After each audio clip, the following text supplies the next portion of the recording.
stitches. In today's video, I've got about 6 different things that I wish somebody had told me when I first started sewing. Number 1 is that you need a surprisingly solid understanding of geometry. You need to have a solid understanding of geometry when making patterns, when using patterns, even when taking accurate measurements. Pretty much everything about sewing requires a surprising amount of spatial reasoning skills. And when you think about it, the essence of making clothing really is taking a flat 2D piece of fabric and shaping it in such a way that it will fit over a 3D form. Which is why there's a large part of me that wishes I could go back and tell younger Catherine, hey, pay attention in geometry class. The next one is that thread can go bad. The same can also apply to fabric if it's not stored correctly, like if it's been in grandma's attic for 30 years,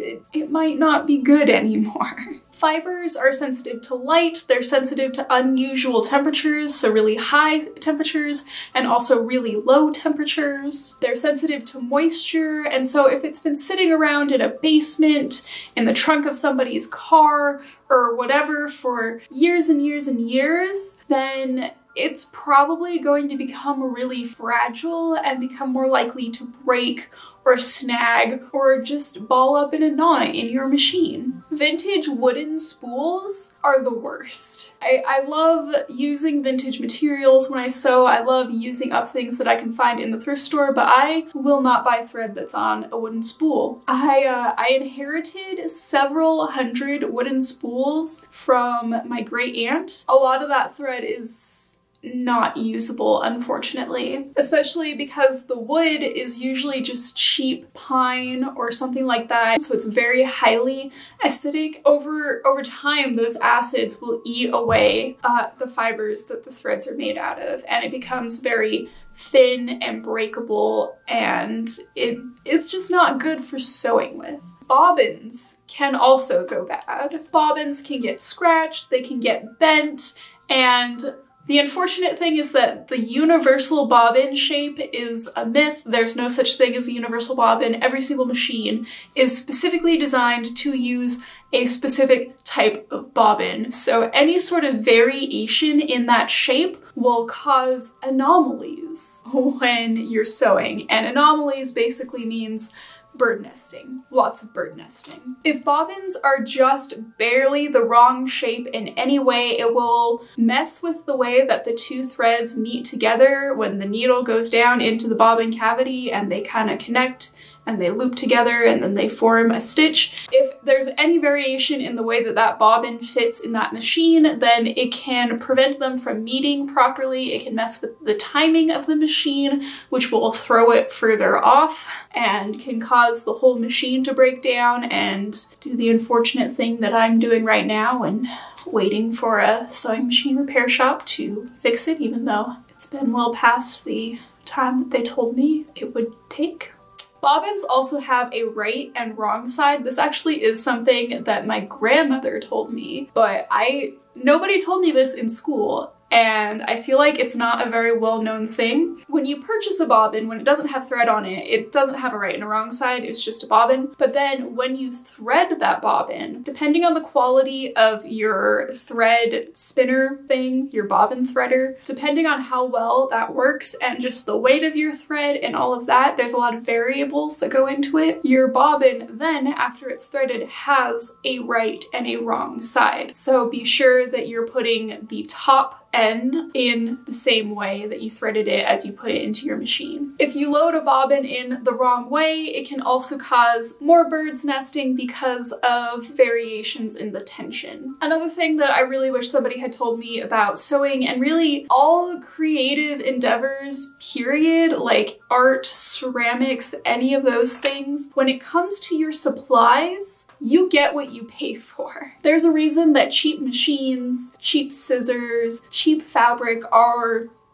cheap. If you want high quality results, if you want your garments to come out looking really nice, you're going to have to pay for nice materials. And it's the same with any other medium. If you want your paints to blend smoothly and you want to have good even colors throughout, you're going to have to pay for more expensive paint. I know a lot of people will say that any artist should be able to make any quality art out of any quality materials. And that's really only true to a certain extent. Cheap, crappy scissors are gonna be cheap and crappy, and the only way you can really make up for a poor cut is with a serger. And a serger is far more expensive than a nice pair of scissors. If you want a nice skirt that drapes really lovely, then you need to pay for high quality fabric that's woven together properly. There is a certain point where materials are just low quality and they aren't going to give you correct results. And there's also a point where maybe things are a little bit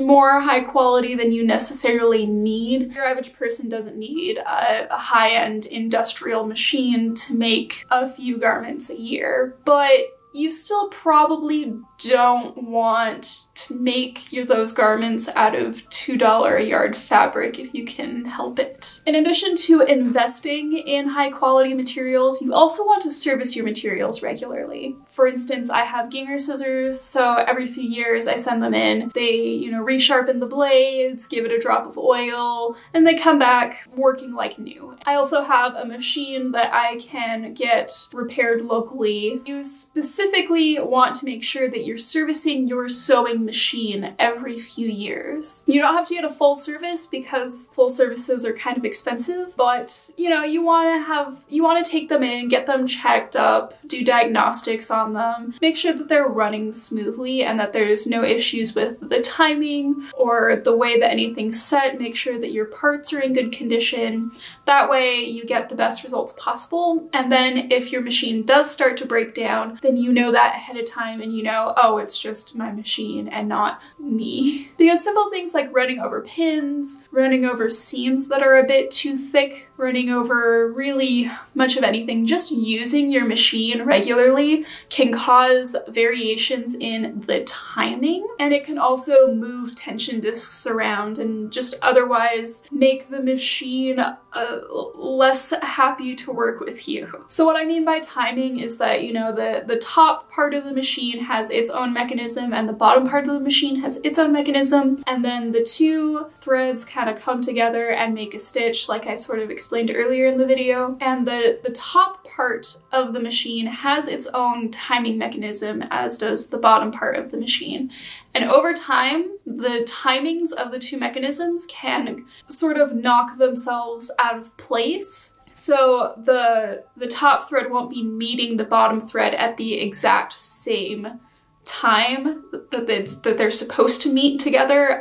I'm not a mechanic, I'm not explaining this well, but I hope you can kind of get the gist. Essentially, if the timing between the two mechanisms is off, you're either going to have really terrible bird nesting and really high tension, or you're going to have the exact opposite. You're going to have really loose tension and skipped stitches. Neither of those are good for making clothes.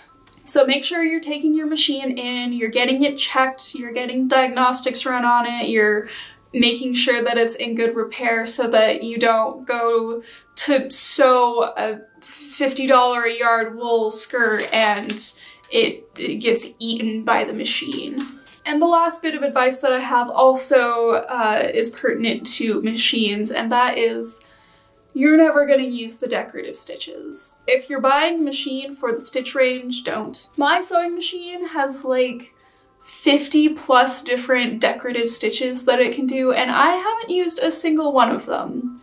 In all of the years that I've been sewing, in all of the different sewing machines that I've used, and I think I've used like 5 or 6 different types of sewing machines at this point, and I've never used the decorative stitches. I've never had a reason to. Actually, thought about it really hard and made a list of every single stitch on my machine that I have used, and they are as follows. The straight stitch, the zigzag stitch, and by extension the satin stitch, but that's, the zigzag stitch and the satin stitch are the same stitch. The knit stitch, the blind hem, and the automatic buttonholes. I've used 2 of the different automatic buttonhole settings that I have out of the like 4 or 5 that are available. And I've been sewing using a sewing machine since I was 13. I'm 25 now. I feel like in that time, if the decorative stitches were actually useful, then I would have used one at this point, but nope. So don't buy a machine for the decorative stitches. Buy a machine that has all of the basic construction stitches. So, you know, the zigzag, the knit stitch. If you're buying a machine that doesn't have a knit stitch, don't buy that machine. If you really want to be able to have a different range of different embroidery type stitches that you can put on fabric, invest in an embroidery machine, because that'll give you much better results than a basic sewing machine. And that is all of the things that I wish somebody would have told me when I first started out, because it would have saved me a lot of hassle, a lot of heartbreak, a lot of tears. And hopefully this will help any of you who are maybe stuck on a project and are trying to do some troubleshooting and just don't understand why the thing that you're working on isn't working. And that is all that I have for you guys today. I hope this was helpful. I hope everybody has a good day, and I will see you all next time. Bye!